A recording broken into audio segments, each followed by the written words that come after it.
Yes. Wagwan. This the sports time zone, ladies and gentlemen. Yours truly, brother. I know I'm saying out of building. I got my guys in here. I got everybody. TZ, what's good with you? What's happening? Y'all know what it is. Only sports podcast that's bringing you two different generations of sports takes. We got a dope show for y'all today. This is a special Saturday special. I know you see all the other guys in here. I got my man Diesel, the incomparable Diesel Greasel. I got my man LP, New York City's finest in here, representing the NYC, of course. And then we got my man, the myth, the legend, the Oklahoma Sooner, my man Pressure. What's good? Yo, hey, it's Boomer all day today. It's Boomer all day. I see. We ain't try to hear that. My man fully geared up. We got my man Q the Beat in the background here today. The What's producer good? of the show, bringing you all this dope content. Remember, if y'all ain't did so already, hit that like, share, subscribe. TZ, tell them what else they got to do. Follow us on Instagram, sportstime_zone. Get them followers up. We need all the love, all the support. We appreciate y'all boys, man. Let's do it. Definitely. Yo, this show today, special salute. KE Creations, they do really good dope gear. Gene Hennigan, goodlifeclothing.com. Holla at my man Joe Leo if you're trying to get that independent merch, black-owned companies out here, independent bosses, business owners doing their thing. But this show today, ladies and gentlemen, this is a special show, and it's special for a few reasons. This show is for the ladies. You know, we come out here and we do a lot of talking. We talk our football, we talk our sports, and a lot of the ladies out there like, but Numsy, I don't understand what this means. What is this? What is that? So that's why we're doing this show. This show is to explain to the ladies who may not understand football, the breakdowns of football.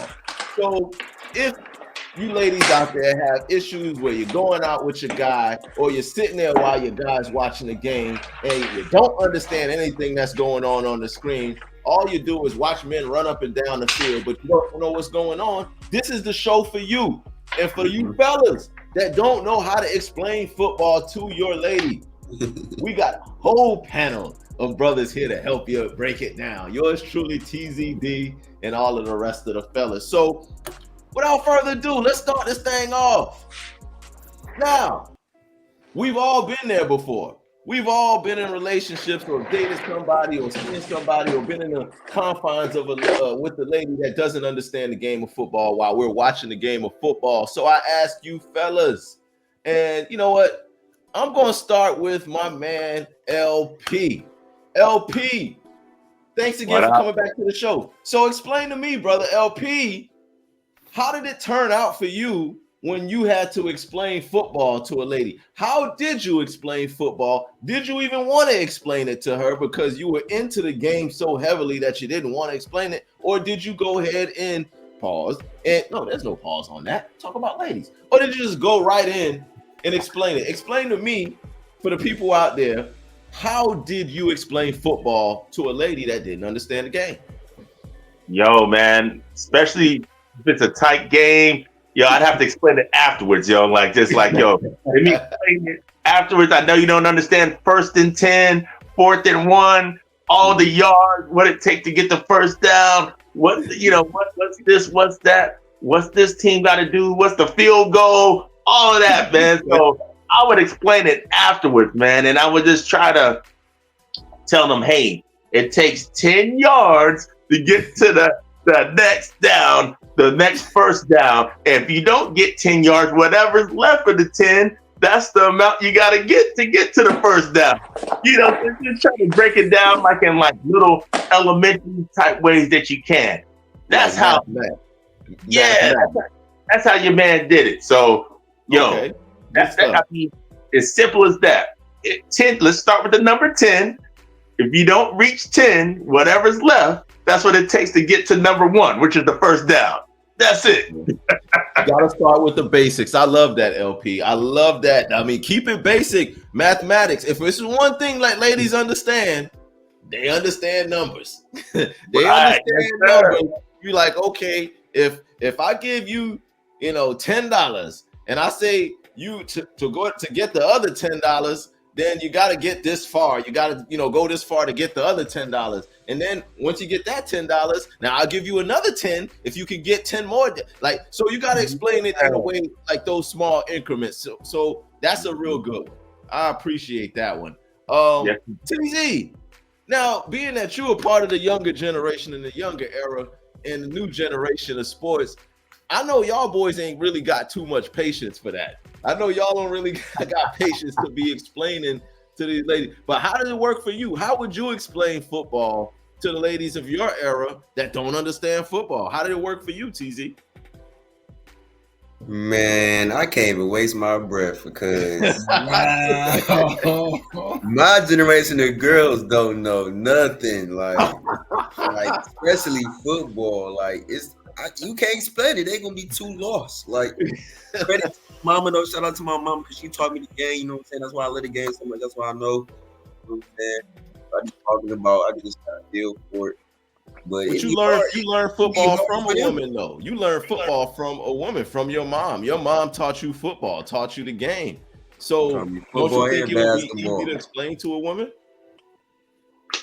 Man, it be hard. They don't know. Like just like LP said, you gotta break it down to them smooth and like easy, like step by step. Because if you give them so much time at once, so much information, they're just gonna be talking and thinking like, well, what's this? What's that? Like they just I just told you that, and then they will keep asking the same stuff over and over.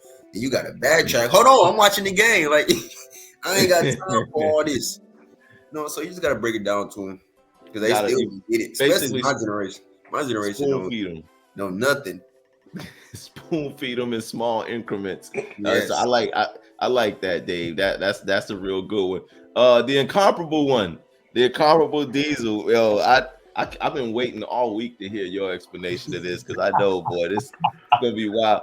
But so Diesel, how did you, or how would you, or how have you in the past explained football to a lady that didn't understand football that you happen to be vibing with? See, you got to meet people where they are. So what I explain is this team shops at Walmart. This team shops at Target. All right. Both teams trying to stop the other team from getting into the store they want to. Okay. You know what I'm saying? That's a good one. You know how bad you want to get in that store? They ain't trying to stop you from getting in there. Nah. The ball is a lace front weave. And we all know how important the lace front weave is to both teams. You know? And so whoever has the lace front weave gets to go into the store first. Okay. Don't be going in that ball headed.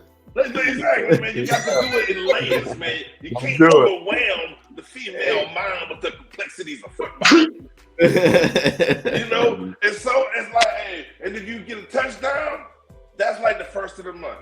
Your food stamps get hit. You get to do a dance. You get to celebrate. You know? Eating crab legs. Man, take a shot. If you throw an interception, that's like an unexpected auto draft hitting your account. Man, I thought that money was in there. Turns out it's their money now, and it's going the other way, man. You got to, you know. Interception can also be child support payments. Child support payments, you know. It's lots of ways to explain the game to people, man. Oh man, that's a good one, Diesel. Yeah, that's fire. So, yo, fellas, hey, listen to Diesel. You break it down with the Walmart and the Target, and then the lace front is the ball. Yo, I love it. It can work. It'll definitely work. Hey, two-time divorcee. Don't you forget. Divorcee. Okay. That's a stat we had to put out there. My man Diesel is a multi-time divorcee, so he knows how to explain things. Little couples therapy going on for y'all out there. Going for a three-peat. I know I got a third failed marriage in me. That Tracy. He's going He's going for the three-peat. All right, Pressure. Now, I know your stats aren't quite as gaudy as my man and the incomparable Diesel Greasel, but explain to me how has it worked in the past for you when explaining football to a lady that doesn't understand football? Or did you even, like TZ said, he didn't even waste his breath? Or did you even waste your breath by going into it? How did it work for you? Well, I mean, with me, I've been pretty fortunate, I would say. Haven't been, any super fans or anything like that. Been with, individuals that don't necessarily know the game. And how I just approach it is we're starting off watching the game. So it's not necessarily close. It's not tense. And at that point, I'm just saying, at 1st and 10, whatever. Oh, there's a pass. They got 2 yards. They need 8 more. Just kind of break it down incrementally, like the first couple of drives. And then they're going to kind of get the hang of, okay, I know what this is. Oh, I know what that is. So then it's not going to be a tense moment, and I've got to stop what I'm doing. Hey, I'm focused here.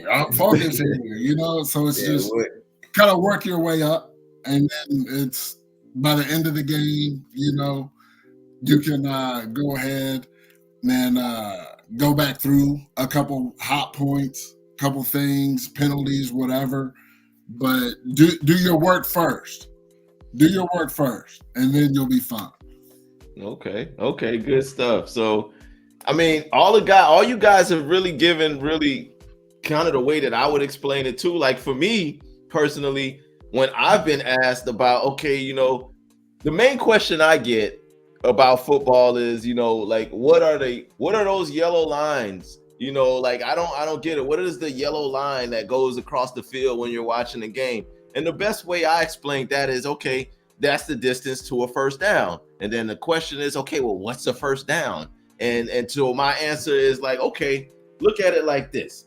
Instead of using the term down, whenever you hear the word down, let's replace that with attempt or try or, something along those lines. So you get 4 attempts to get to that yellow line. You got 4 tries to get to that yellow line. If you don't get to that yellow line within 3 tries, then you got to really think hard about that 4th down, about that 4th try. Are you going to try to use your 4th try to get to that yellow line? Or if you're too far away from that yellow line, you're better off just kicking the ball away to the other team so that they can get their attempts or their tries to get to that yellow line. So when I explained it like that, a light bulb went off and she was like, oh, okay. So instead of 4th down, it's like 4th try. So it's like, look at it like this.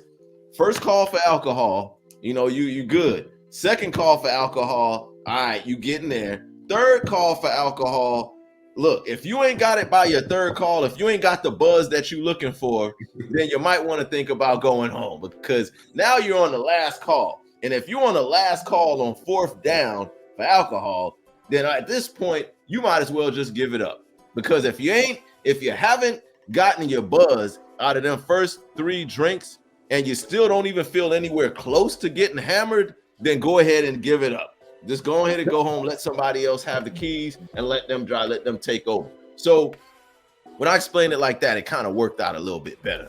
So tries, remember ladies, downs are just like attempts. Downs are like tries. And you got 4 attempts to get to that yellow first down marker. So keep that in mind, ladies, and then you should be good with that. Now, there's a few football terms and terminology that football players use or that athletes or the commentators may use or the commentators may say on the show or on the game rather, that throws ladies off. So what I'm going to do is I'm going to go through a few football terms. All right. And when I explain these, when I read a term out, any one of you guys, and TZD, you included, y'all give your explanation of how you explain this term to a lady. What does this term mean? And make it understandable to the ladies who don't understand the game. So let's start with this. This is one of the questions I get a lot. What is a pick? how would you explain a pick? What exactly does a pick mean, and why is it called a pick? Anybody on the panel can chime in. Whoever thinks they can give a really good explanation of what a pick is. A pick is first it was your ball, and then they took it from you. You threw it, you put it up in the air, and they caught it as opposed to your receiver. So now it's their ball.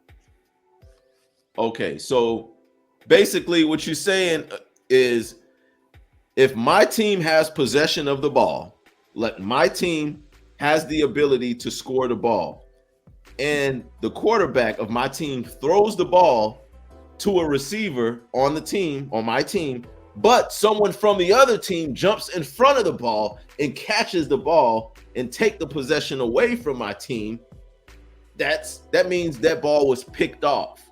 Yeah. So the term pick comes from being picked off. So being picked off basically means an interception. That's the official word or the official term for a pick. That's basically an interception. That means the ball was picked off by the other team. So that's why they call it picks, ladies and gentlemen who may not know. I want to just say ladies. There's some fellas. Yeah, we're really getting down to the brass tacks of it, y'all. Yeah, that's. I mean, the we want nitty and the gritty. I want to get down to the nuts and bolts of it here. Pause. You know? Hey, yo. Heavy pause. All right, so good one. All right, now, LP, I want you to do this one because you New York boys. Sometimes I have a way of breaking things down. So I want you to explain this one. What's the difference between the game clock and the play clock in football?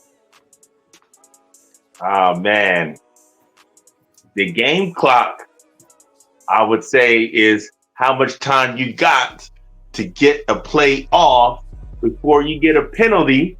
And if you get a penalty, you're going to get penalized more yards added on to get to those 10 yards. So it won't be the play clock. That's the play clock, right? Play clock. So then it won't be the 10 yards anymore. It might be whatever, 3rd and 15 now. Yeah, because you got penalized for not getting your playoffs to get your team going on offense. Mm-hmm. Game clock is for the overall time of the game that the two teams are playing. So it's a clear difference. That's the overall time of the two teams that are playing. So that's for the amount of time till the game ends. So that's how okay. Like that. Good stuff. For the Good stuff. quarters, I would break it down for quarters. So, Quarters two. Yeah, because the game you have 4 quarters. That's true. The game clock is based on this particular quarter. There you So go. the way I would break it down, I would Go ahead, Diesel. I would say like the game clock is 24 hours in the day. The play clock is what time you got to be to work. Okay, there you go. You know what I'm saying? You already on the write-up. You already on the write-up. You know what I'm saying? Don't be late. Don't be late. That's the They real put that deal. time on, that watch on. Yeah. Yeah, TZ. That's a good one. So See, honestly, I think that's why men ain't never late, man, because we conditioned. We watch football, if we late, it's a penalty for being late. If we late now, it's going to take us further to get there, whereas women late all the time because ain't no penalty for being late. case in point, ladies a little late today, but that's a good point. And both of y'all, I'm feeling exactly what y'all saying. So in layman's terms, the game clock is how much time you have overall in that quarter. And each quarter is what? How many minutes in each quarter, fellas? 15. Depends on the level. Depends on the level of football. Yeah, but NFL, we NFL, talking about NFL, that's 15. Okay, NFL. So in 15, you got 15 minutes in each quarter, ladies, and there's 4 quarters in the game. So there's 15 minutes per quarter. Now, after first down, the play clock starts to tick. And how much time do you have on the play clock, fellas? 24 seconds. That's the shot clock. I think That's that basketball. starts No, it's 40. the same for football. like 40. Yeah, I think It's 40 for football. Football 40. It is not 40. I believe Yeah. it's 30, guys. Because you Y'all can sure? kneel the ball under 2 minutes and win the game. You Okay, can kneel the so ball 3 times and pretty much ice the game under 2 minutes. The play Okay. cutting on 24. I thought it was 24 seconds. Well, Nah, basketball. Basketball. That's it. It's 40 for the football. yeah, football is 40 seconds. So, ladies, Mm. you got 40 seconds to call a play, snap the ball, and get that play in motion. So if you take more than 40 seconds to huddle your team up and say, hey, okay, wide receiver, I want you to run here. Running back, I want you to run here. That's the time that you're taking to organize your team and tell them what you're about to do. You've got 40 seconds to do that. And if 40 seconds elapses before you hike the ball and get the ball into your hand as a quarterback, then that's a penalty. That's considered a delay of game penalty. Now you've backed yourself up. What is that, 5 yards, guys? I believe so. Yeah, 5. So it is. the penalty, as Diesel was saying, if you're late, then you're penalized 5 yards. Now you have to move back 5 yards, and you got to work even harder to get to that yellow line. If you ladies understand, that yellow line is not moving. Now, how close you get to that yellow line is on you. You don't want to go away from it. You don't want to go backwards by getting penalties, because backwards yards moves you further from that yellow line. So remember that. It gets you 40 seconds. closer to the store. There you go. 40 seconds on that. There you go. All right. Now, What what? to correct y'all, it is 40 seconds. Officially. Well, some of us said that. Oh, Me okay. and Q. I know Hats I off, did. Q to beat. Feel me? All right. It's So, still fellas, that though. so TZ, explain to the ladies then, what is the end zone? What's the end zone in football? Mm. Also Yeah. known as the goal line. That end zone is that place with your name on it, your team name on it. That's where you want to score. That's where you want to get the points at. We don't care. Sometimes field goals matter, but when it's time to get touchdowns, we need that 7. That is the end zone, where you get in to score, to end the drive. All them plays you ran just to get the first down to each line, each yellow line, that only goes farther down to the end zone, which is touchdown. That's how you get 7. There you go. Okay. You get Good 6. stuff. Well, 6. You get like 6, ladies. But It- extra point 7. If usually You're a people little get premature out here. We'll get to it. usually You'll people get get that the extra extra point point. though. Extra point matters, so that's 7 if you hit it. Okay. So making it to the end zone gets you 6 points. So pressure. Give me a little more in-depth interpretation, because that was good, spot on stuff, TZ. Well, give me your explanation of what the end zone actually is. Well, that's where you get the 6 points. I mean, that ends your drive. You can go no further.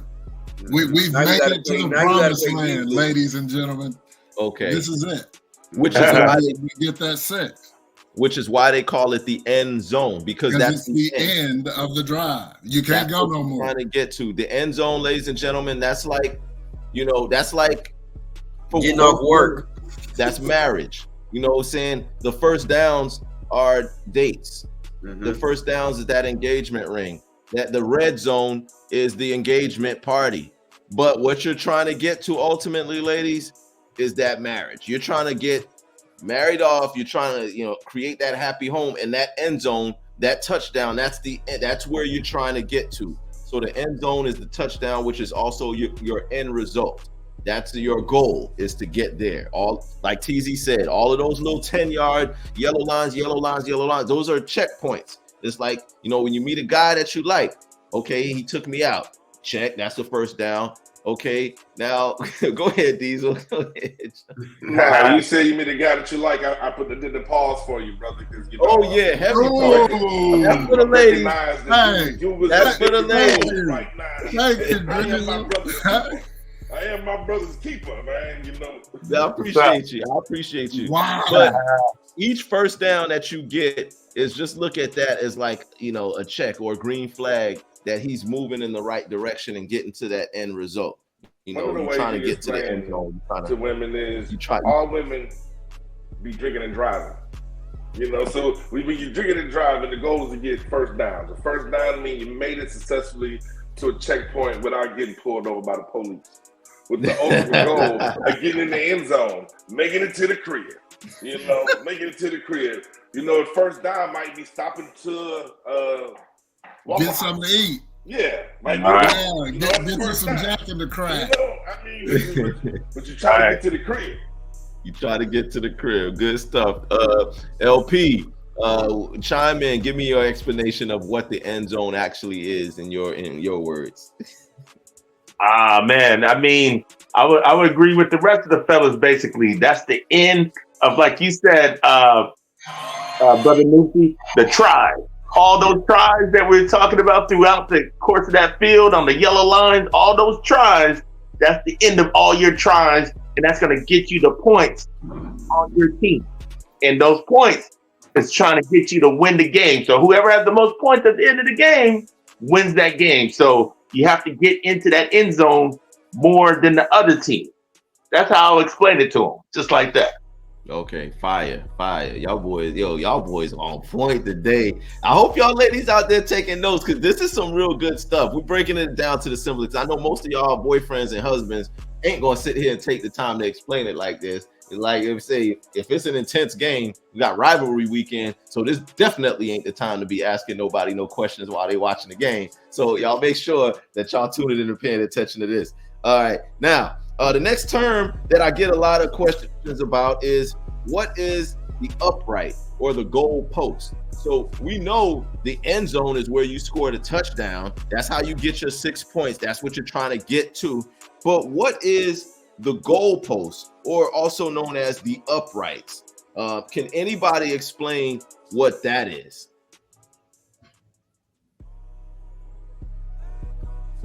Not all at once. So I tell y'all what my explanation. I'll give my explanation of the goalpost first. The upright is basically that big H-shaped big thing that y'all see at the end zone. Wherever yellow. There you go. Wherever someone scores a touchdown and they get into that end zone that we were talking about, there's a big goalpost that's sitting right there. It's a huge upright with two arms, one on the left, one on the right, and then it's shaped like an H. The reason that it's there is because that's where the ball is kicked through for an extra point. After you get a touchdown, you have the option to kick an extra point, and if the kicker kicks the ball through the upright, like through that H in the middle, then they get an extra point. That's 1 point for them doing that. Now, let's say, for example, they don't get the touchdown. Let's say they get all the way to maybe the 20-yard line, but in that 20-yard line, they're not able to get in. They have the option now on 4th down, which is their 4th try, they can kick a field goal. And if they're successful in kicking the ball through that upright, they then get 3 points.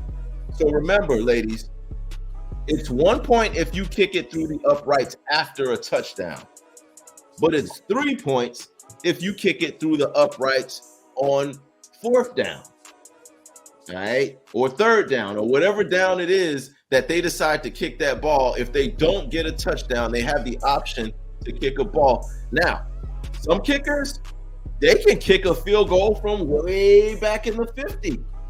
That Curry range. Exactly.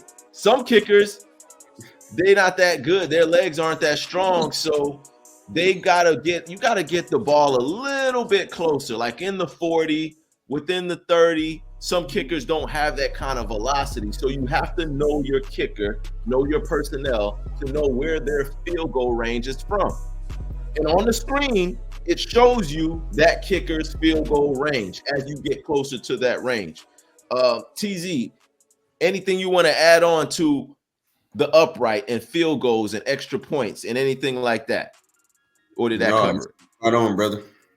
All right, Yeah. appreciate that. Any If of the you end other fellas? zone is a new bag, sometimes your man can't come through with that new bag. He'll get you a little wallet, a little clutch. You know what I'm saying? That's the field goal. That's the 3 points. I can't get you the big one this time. I can't get the bag. Get this wallet, baby. You feel me? Good point. Excellent point. Good stuff. Good stuff on that. LP, do you agree? Do you concur on that? Anything you want to add, or did we kind of cover that as far as the field goal and the upright? No, man, y'all covered it. And then you would let them know also, because at least in most fields, it's always yellow. So if you see that yellow H or that yellow upright, that means, for people that really don't know that, hey, that's like how you brother said, that's where you're gonna line up. Your kicker's gonna line up to kick the ball to try to further, put your game further. Add points to the score, and you got to get it through those big yellow tall pole. So you got to kind of break it down like that. But yeah, absolutely. Good stuff. Excellent. Now, so we covered it. Go ahead, Dave. You got anything else? No. All right. So we covered most of the terms of football that a lot of people may not understand as far as the terminology. Now, the other big thing that people ask me are all of these flags and all these penalties, and they don't understand what this penalty means, what that penalty means, what is this flag, what is that flag. So I'm going to call out a few penalties, and then I want you guys to elaborate a little bit on what each of these penalties mean. And I'm going to start this one off with ULP. What or how would you explain this common penalty called a false start? What is a false start, and how do you explain a false start to the ladies? Wow, let's see. False start. Right? That's a good one, man. Man, you know how I'd explain that? I would say, like your car. Your car, you try to start it, and you start it on the starter, and it don't turn over. That's a false start. So we're gonna do an analogy. So false start in the football, they jump off sides, or they somebody moves on the offensive line. The big guys move. Somebody moves. So just like somebody moves, and they supposed to stay still, in your car, you supposed to put the key in and start, and it don't start. That's a false start. That's what's coming to mind right now. Okay. Something like okay. No, that's real good. That's real good. I never thought about explaining it like a car. But that's like a really, really good explanation. So a false start, ladies, like LP said, think about it like a car. If you trying to get it started, but it's not, and then that you're penalized for that. So because that false start, now you're not going to get to work on time. So that sets you further back on your paycheck, because if you get paid a certain amount of money an hour, but you get to work an hour late, now you're an hour, that hour is coming off your paycheck. So now you don't, now you got to work overtime, or you got to work harder to get to that yellow line now, because now you've put yourself a little further back because your car false started. It didn't start on time as it was supposed to. That's good explanation for that false start. Pressure. Give us in your words what a false start is, in your words. Let's say you got a meeting at work. Meeting starts at 9. You get there at 8:55. Meeting's already going. Meeting's already going. They false started, right? We're supposed to start at 9. Here it is 8:50, and y'all in here already. So that's a false start. We're supposed to go at a predetermined time. Got you. But somebody left early. Somebody got it started. Somebody either started early or they left early. Good one on that. TZ, in your words, what's a false start? How do you explain a false start to the ladies? Man, I would tell them straight up. If you watching the game, just look. It's offense, defense. If one of them move before the ball is hiked, it's false start. So just look at the line and see whoever moves first. It's easy. Just open your eyes, baby. Just open your eyes. But that's only if the offense goes first. You're gonna see the false start every time. Yeah, only if the offense goes first. If the person with the ball goes first, that's a false start. That's perfect. That's and the quarterback can have a false start. Yeah. There you go. A false start can come from anywhere. So no, you guys were both. That was spot on. Good stuff, TZ. Excellent stuff, TZ. Good stuff, Pressure. So just to summarize a false start, you two LP. That was really good stuff. Summarize a false start. Before the ball is snapped, and again, a snap means before the ball goes from the center who's hiking the ball into the hands of the quarterback who receives the ball in his hands. Before that happens, everyone on the offensive line, everyone on the quarterback's team has to remain still. No one can move on that line. If the quarterback says, hut, to try to make the defensive team stutter or move or jump, but it in turn makes his own offensive lineman jump or stutter or get nervous before the ball is snapped, that is a false start. You have to wait until the ball is snapped before you can move. It has to be fair. You can't have an advantage by getting into your blocking stance before everybody else gets into theirs. Everyone has to attack and block at the same time. If someone on your team moves or starts that motion early, that's considered a false start. And now you've penalized yourself 5 yards. So you gotta be disciplined, because it's like, say, just how we try to get to the first downs, ladies. Yeah. Say y'all ain't make it to the first down and y'all 4th and 1, right? Some quarterbacks will try a hard count just to try to get you to false start. So that's where the hard count. That's where the discipline comes in. Like if I come to the line and scream, hey, Blue 48, 2-2-2, and I don't hike the ball, but you move, false start, because false start. This is false start. That's good. And Pressure, that was a good question. So explaining a hard count to people is also like this. So a hard count is just what TZ said. If the quarterback gets to the line and he's trying to throw off the defensive team and make them jump over the line of scrimmage, then that's a hard count. If I'm a quarterback and my normal routine is to go to the line and say, Blue 48 said, hut, and I hike the ball, that's a regular normal snap count. But if I get to the line and say, Blue 48, hut, but I don't hike the ball and I say, hut again, and keep saying it to try to draw them off, that's a hard count. That means I'm giving a hard hut to try to draw the other team offside so that they can be penalized instead of my team being penalized. So and if they flinch for that hard count, false start. And now you move past the yellow line. Go ahead, LP. Yo, brother Newsy and TZ, man, that might be a little too much for the ladies right there.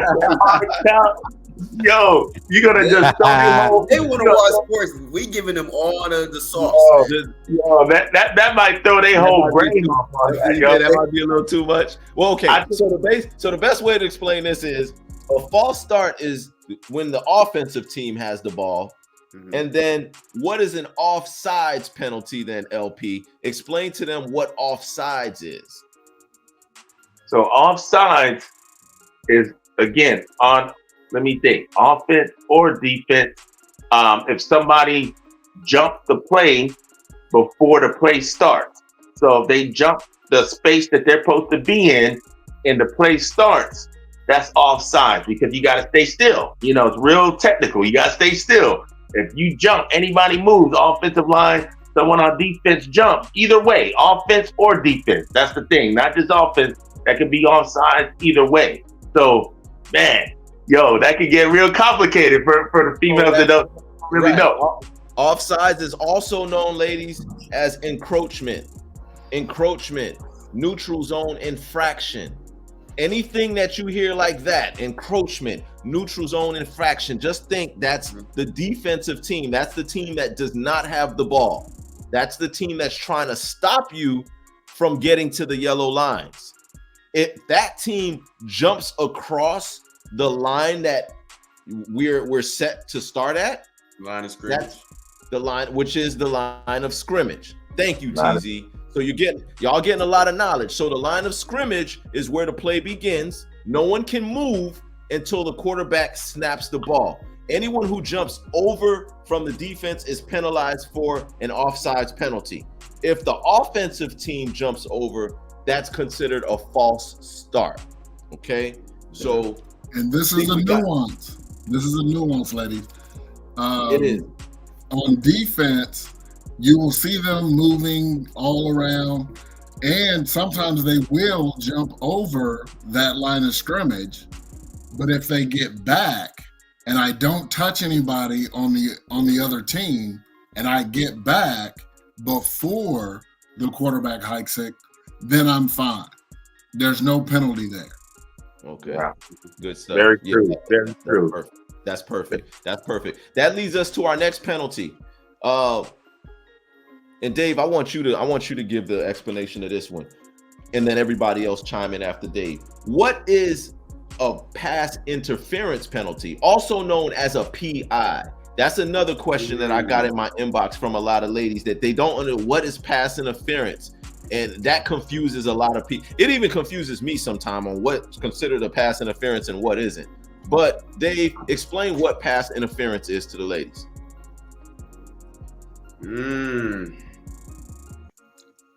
Man, see, they gonna hate my class. They gonna hate my class because I'm gonna tell them straight up what it is. You gotta open your eyes and see, baby. You feel me? But let's say to get to that first down, right? You hike the ball. The quarterback throws the ball in the air to one of his receivers, right? Mm-hmm. So you throw the ball to me, I'm trying to catch it. But I got a defender that's checking me the whole way to the yellow line.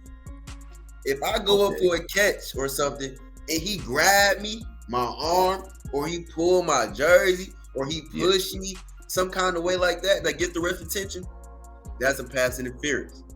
So then after that pass interference, which is called on the defense, now the offense gets an automatic first down and right to the yellow line, basically.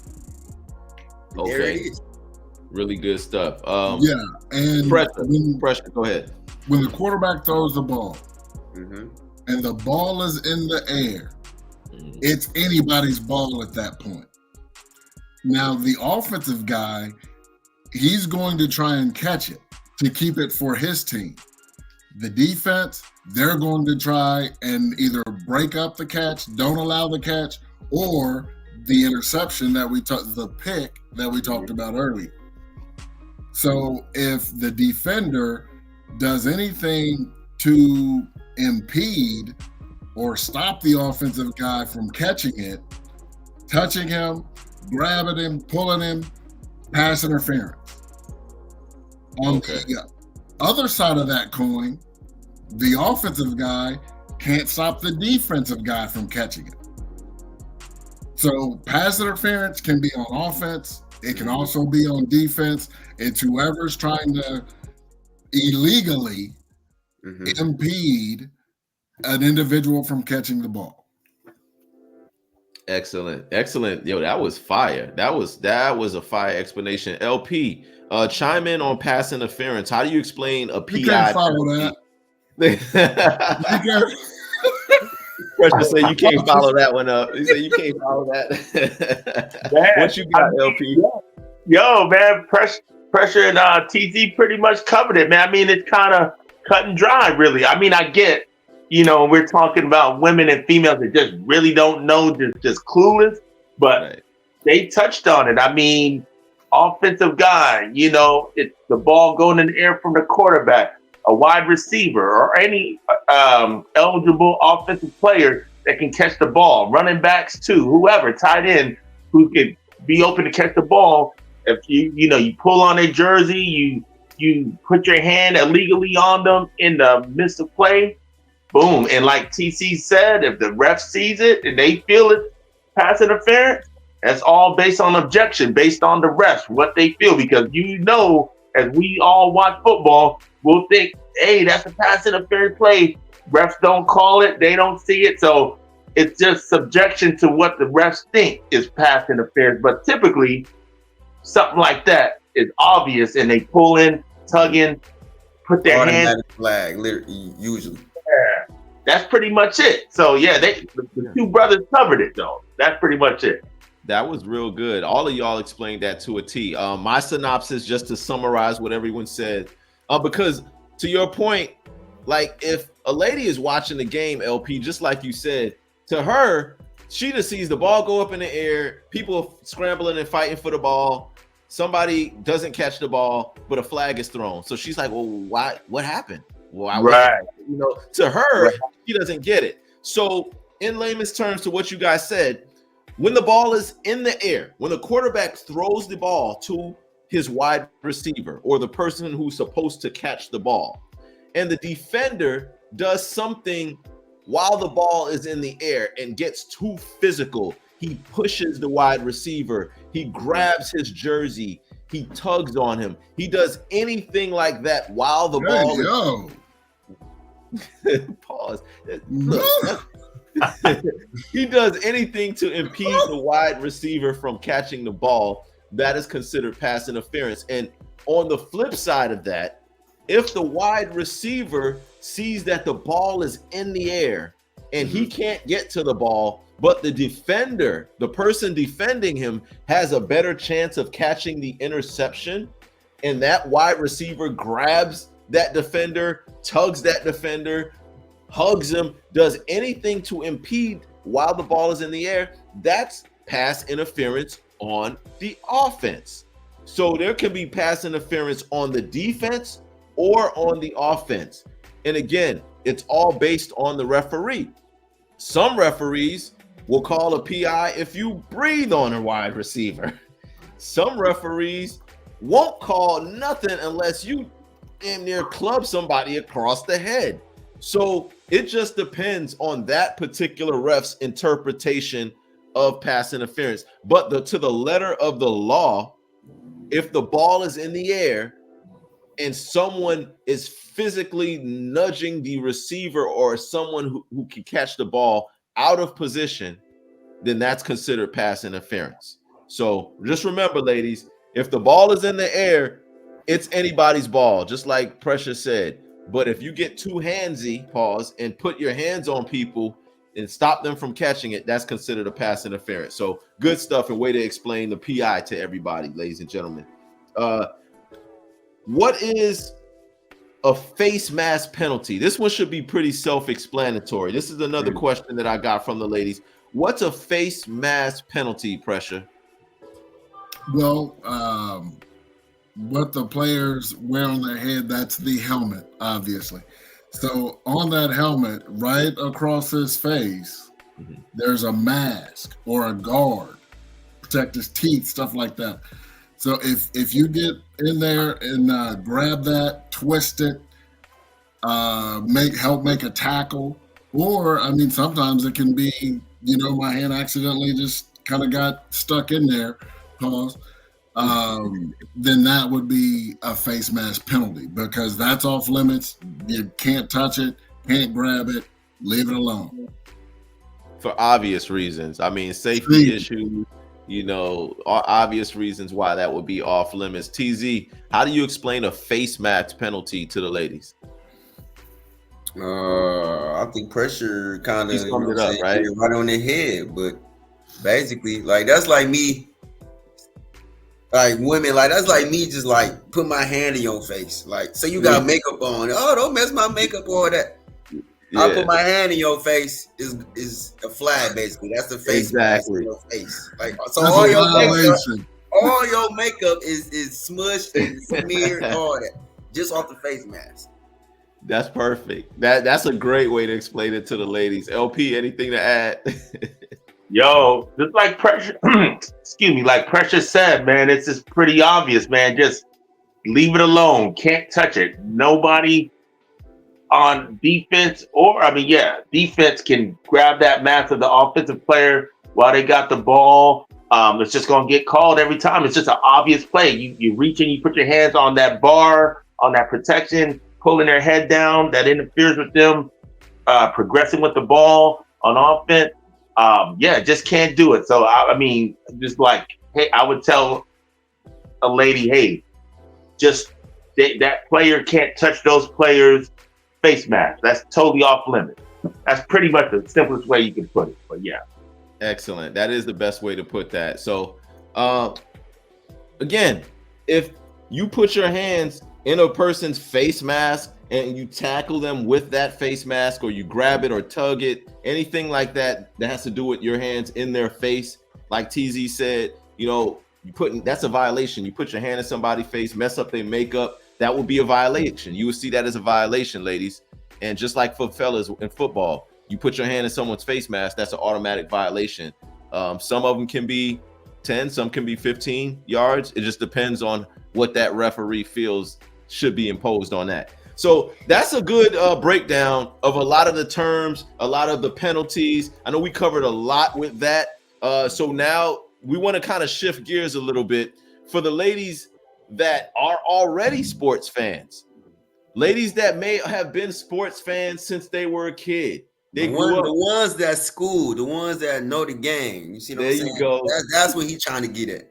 Yeah, we getting at y'all. Thank you, TZ. Yeah. The ladies that know the game, the ladies that got some football knowledge. So this question is kind of for us fellas now. Fellas, if we get involved with a woman or have gotten involved with a woman that is already or was a sports fan before she even met us, she already had her own team. Now that we're together as a couple, do y'all see her as now obligated to being a fan of your team? Does she now have to follow your team because she's a sports fan? So how do you guys see that? How do you view that? And I'll start with you, LP. If you meet somebody who's already a sports fan, or in the past, or if your lady was a sports fan already, how do you view that? Does she have to ride with your squad or not? Nah, man, not at all, man, because I think everybody should have their own individuality. It makes it fun. Like, hey, if you I'm a New York Giants fan, right? So, and the Giants are trash, I know. But if she likes whoever, Washington Commanders or something like that, hey, that just makes it more fun. Hey, our teams in the same division, they play each other twice or whatever. And you put your Washington stuff on, I put my New York stuff on, and we just have fun. I think it's more fun like that, typically, if they do have their own team, and then you got the team you grew up going for. Then, but hey, but I would say that'd be a more casual fan that would say, okay, if she knows football and says, hey, I'll just join and be a fan of you because I know you like it, I know you enjoy watching it. Right. I'll go buy New York gear and all that. That's cool too. But I think it makes it fun if she has her own individuality and she likes who she likes, and that's cool. I grew up liking who I like, and then we just rock with it like that. So they don't gotta have the same team or go with my team.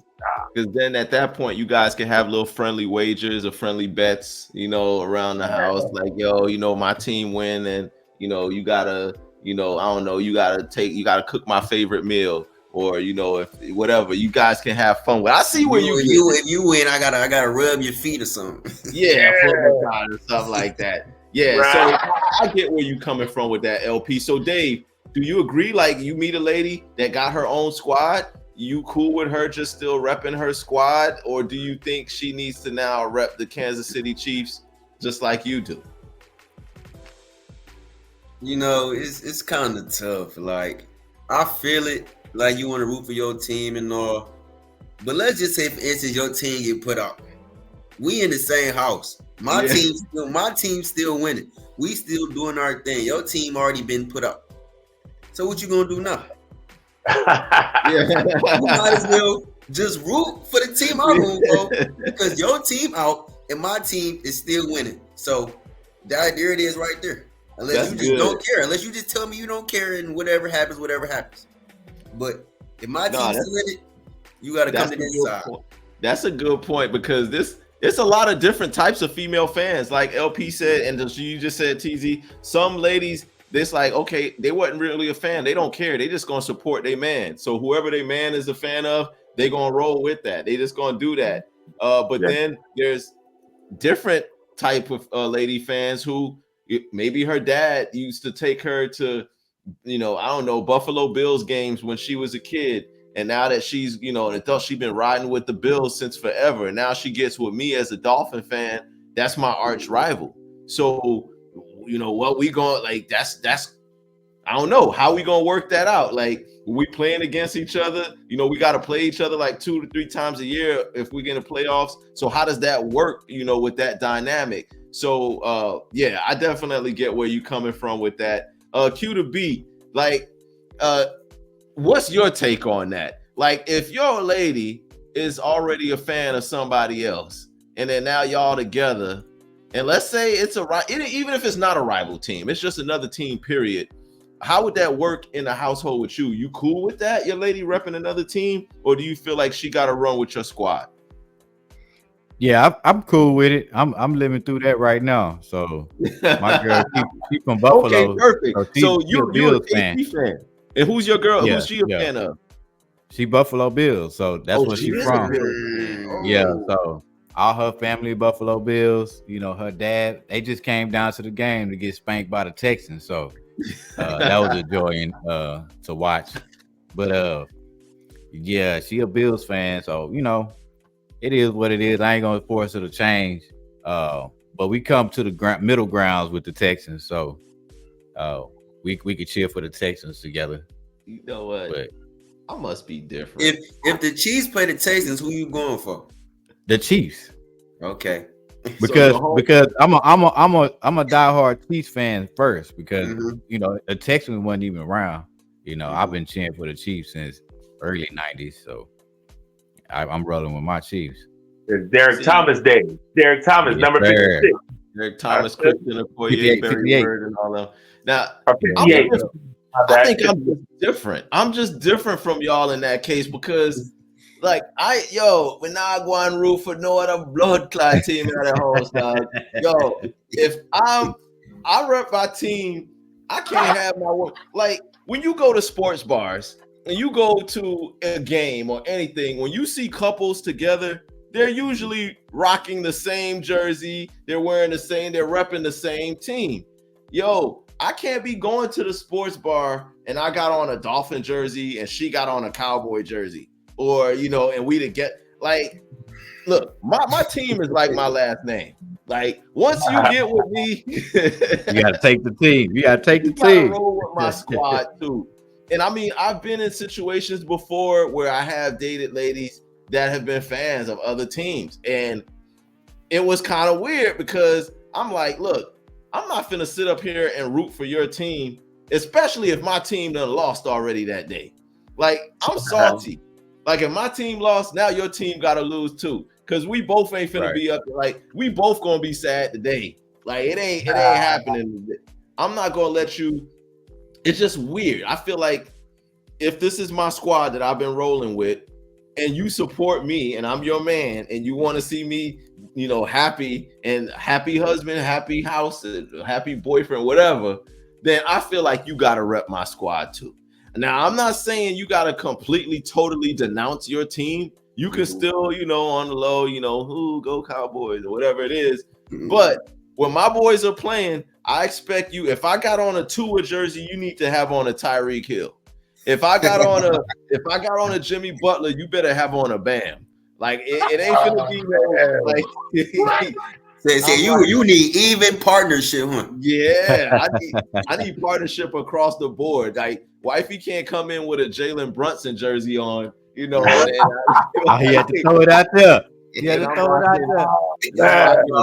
feel that too, especially on the basketball side of things. Yeah, you know, it would just be really weird and awkward for me. But I get what you guys are saying. I mean, it's to each his own. Yeah, everybody has their own. But you know, when you do see these teams, go ahead, LP. No, I think it's more fun if she does have her own team, though. But I get what you're saying, though, brother Noopsy. I get what you're saying. Hey, my team. It just depends on the female, though, because like my wife, really, she ain't really into sports like that. But she'll watch it with me. So in that case, she'll probably rock with my team just because she ain't into it like that. Exactly. If he wants to be like, hey, his team wins, I want him to feel happy or whatever because they're winning. But if she was a real diehard sports person and she liked somebody else, that would be cool. It'd just be fun. That's all. That'd be cool. And then I wouldn't have to explain all this breakdown with all this football. You know what it is. Yeah. See, I already know. That's true. You won't have to explain as much if she is already a sports fan. And to your point, there are different types of lady sports fans. You got the type of fan, like you just said, who she's not even into sports at all. She's just gonna rock the jersey because her man rocks that jersey. She's gonna run with that team because her man runs with the team. So when you're at these sports bars and you're seeing these couples that are together that are repping the same team, it's hard to believe that they just both always been fans of the same team.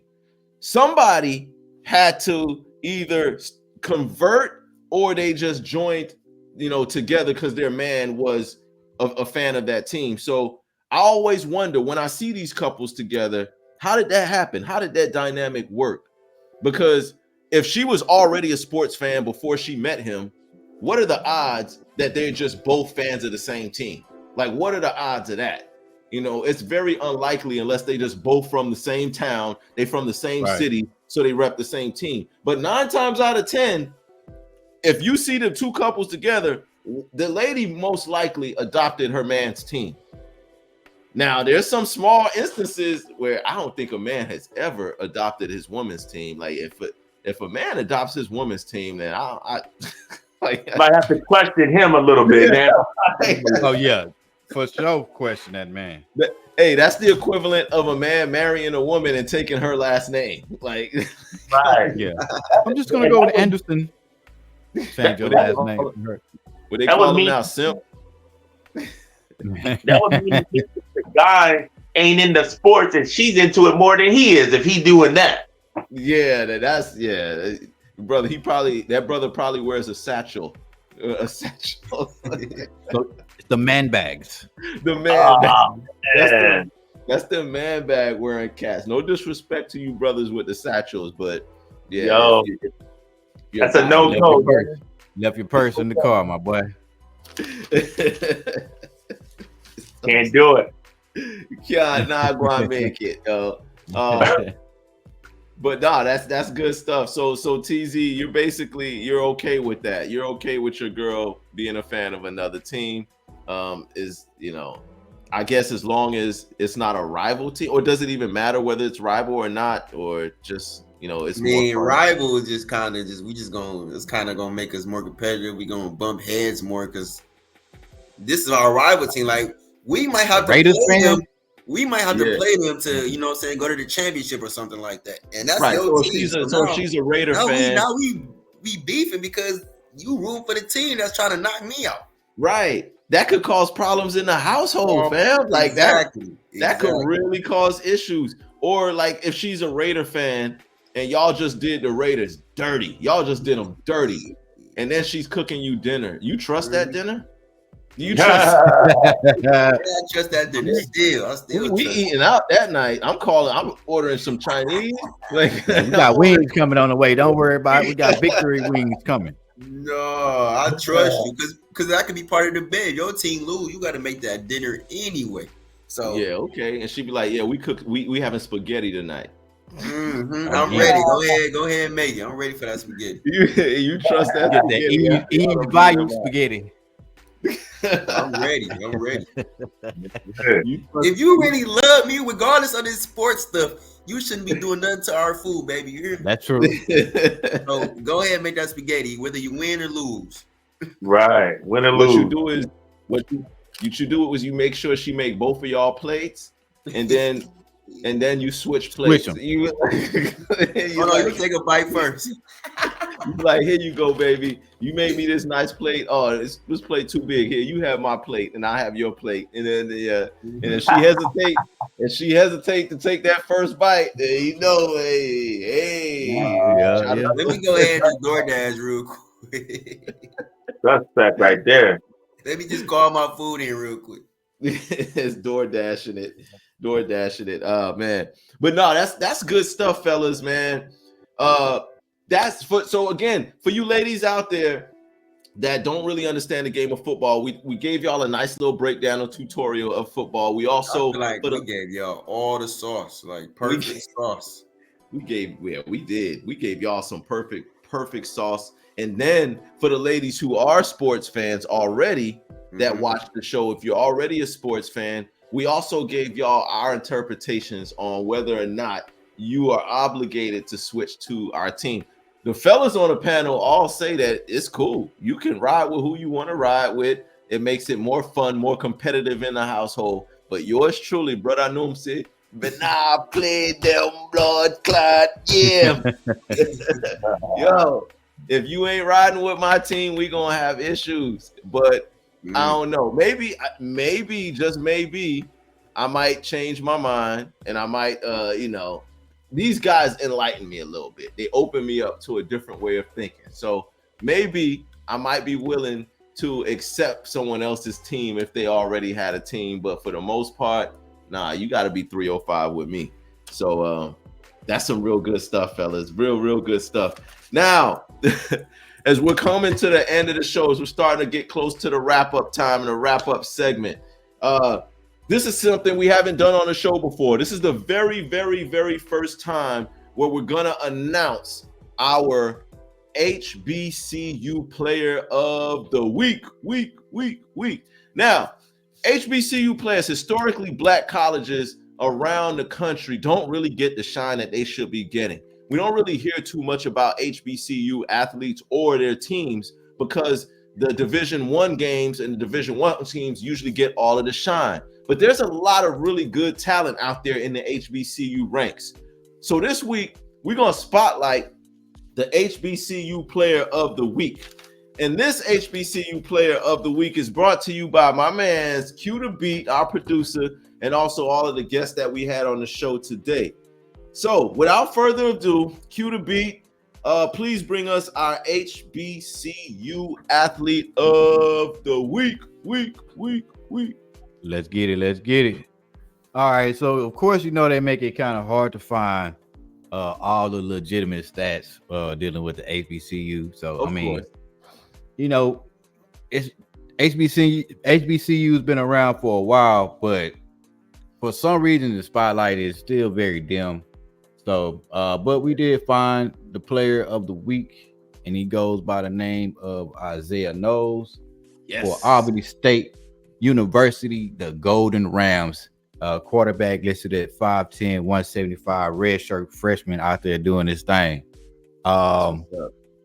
He's young cat. Hey, out of Tampa, Florida. Shout out Tampa, Florida. Hope y'all doing all right out there.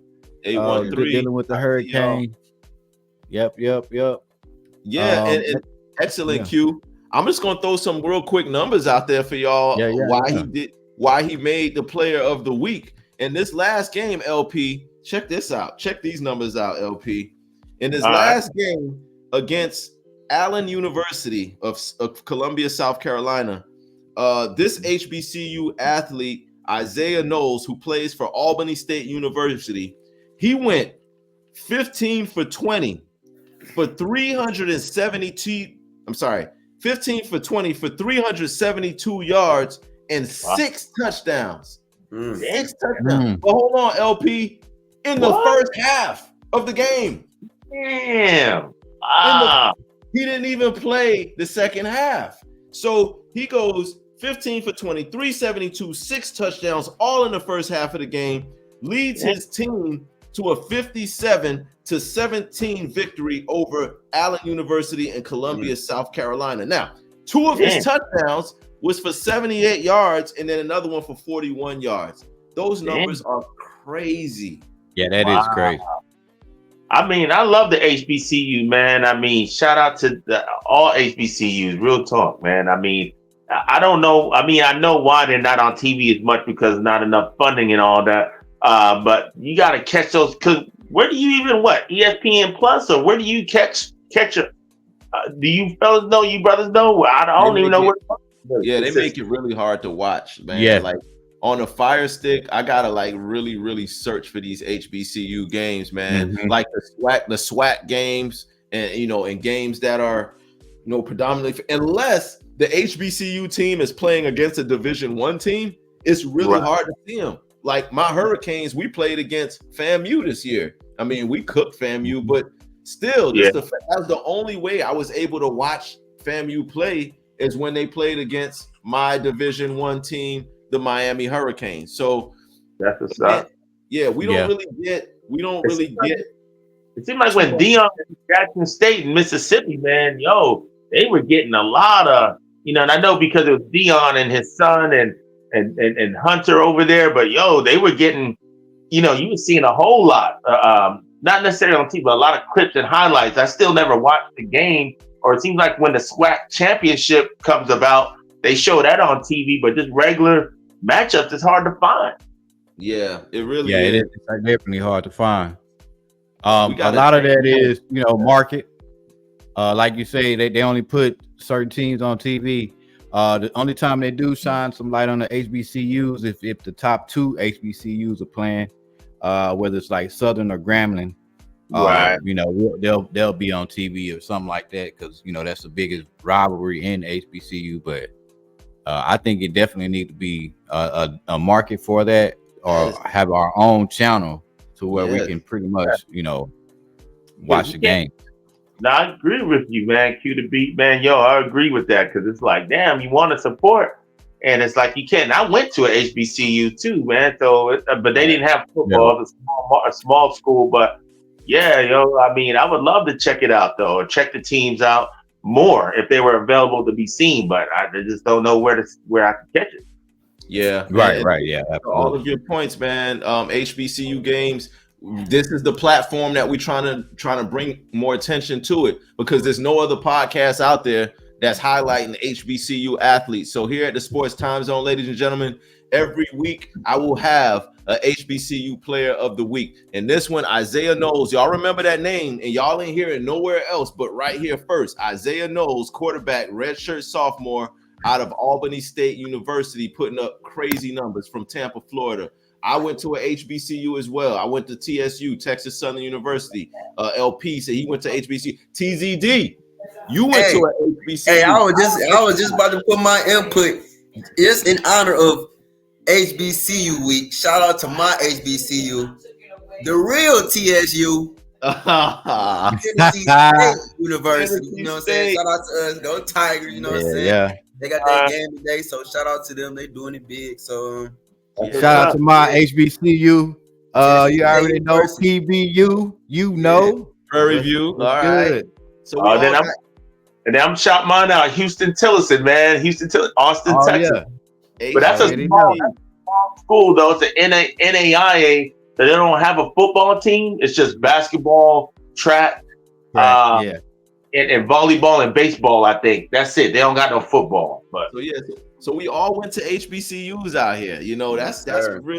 That's really dope. We all got some HBCU love, and we want to put the spotlight on that. So we're going to do a lot more for these HBCU athletes. We're going to talk about them more. We're going to dig up their numbers. We're going to put their stats out there for y'all so that y'all can check out the HBCUs. And just support. We want to support them more. We want to give them a platform because they don't get the love and attention that they should be getting. There's some really, really good athletes out there in these HBCUs. So shout out to our HBCU athlete of the week, our first ever HBCU athlete of the week, Isaiah Knowles. We're looking forward to seeing more things from him, and we're going to be following him throughout the rest of the football season. Now, we've come to the final segment of the show. We got our last little 2 minutes for everybody to give their little piece. This is the 2-minute turn up. So for our 2-minute turn up segment, I'm going to start this off. Y'all know how it goes. We all got 2 minutes to close out the show, say our final 2 minutes of whatever we want to talk about for the last 2 minutes of the show. For my 2 minutes, I just wanted to say, hey, my Hurricanes have a bye week this week. So hopefully they come back next week and pick up where they left off. Cam Ward, I'm looking forward to this brother to continue his Heisman campaign. I want to see him continue to grow. I want to see him continue to put up big numbers. He's got a little competition right now for the Heisman. Some other guys are making noise. That running back out of Boise State is doing his thing. We also got, other quarterbacks around college football that have been lighting it up and putting up big numbers. But I'm hoping that Cam Ward continues to turn up and continues to do his thing. Because here in the Miami Hurricanes, we ain't had like an elite level quarterback in some time. It's since probably Bernie Kosar. And that's a long time ago. So Some people don't even know who Bernie Kosar is, but that was the last notable quarterback that I could think of that we had out of Miami. So Cam Ward, Dorsey was all right. Vinny took the Brady. Did Vinny go to Miami? Yeah, Dorsey. Yeah. Who else? But he was before your boy Kosar. Oh yeah. No, he was after Kosar. You test the Verdi like y'all. We got to go way back. Yeah. What about did Vinny go to Miami? Vinny tested Bernie. Yeah, he went there, but that was before. Was that before or after Bernie Kosar?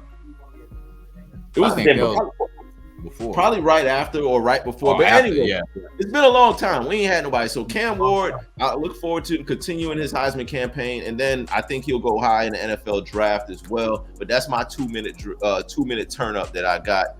TZ, what you got for your 2 minute turn up? You know what I'm saying? I got a couple sports to cover real quick. Staying on your side, on the college football side, Ohio State plays Oregon today. That's a big game in Oregon, so I'm looking for the competitiveness in that game. Ready for that. Okay. Back to the football side of things, NFL. Let's go Lions. You know what I'm saying? We play the Cowboys this week. Let's get that get back. You know what I'm saying? Switching gears again to the WNBA. It is the WNBA Finals, Game 2 on Sunday. Liberty. Hopefully they can bounce back. They lost Game 1 in a tough, tight game. So this is Game 2 tomorrow. So shout out. Hopefully they bounce back. That's all I got. I'm ready. All right, LP, 2 minute turn up. Yo, I like that, TZ. You said New York Liberty. That I'm following that. So New York, everything. New York is at the game. Spike Lee and then Carmelo, all them, they be at the game. Yeah, man, we support. This will be the first. I've been waiting for a championship since 1997, since the inception of WNBA. So hopefully they can come back and win it. But we'll go back to college real quick. I'm a FSU fan originally, Florida State. I've been a Florida State fan since Charlie Ward, 1993.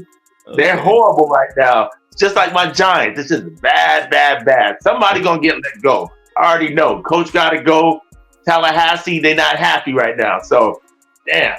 So, we'll see what Florida State can do. I ain't even really watching no more. Season's done. You can talk about your Knicks. You got a minute and a half, but you can talk about your Knicks if you want to. This is your 2 minutes, so you can talk about whatever you want. Go ahead. All right, man. I knew you were going to jump on that opportunity. I knew it.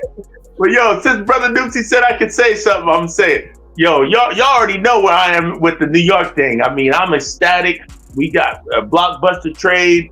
I think the fan base is even more excited.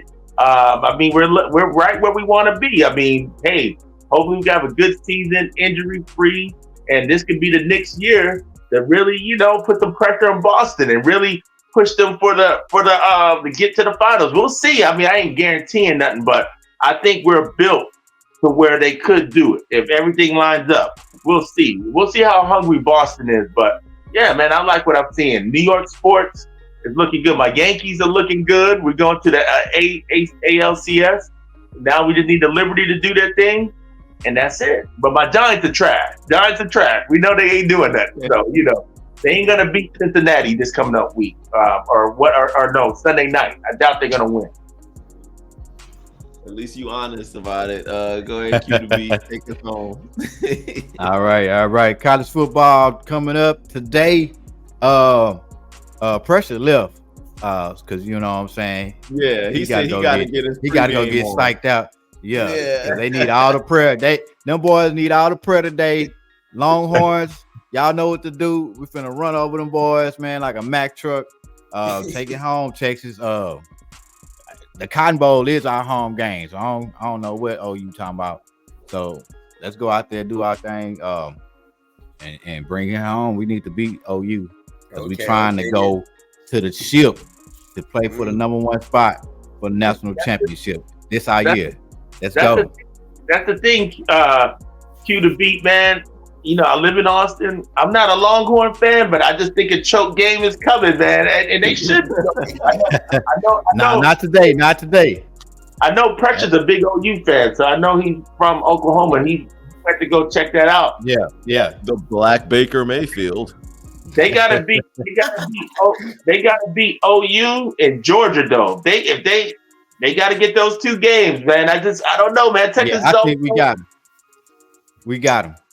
I don't think they can beat Georgia. I don't really care about. Yeah, I don't think Georgia enough.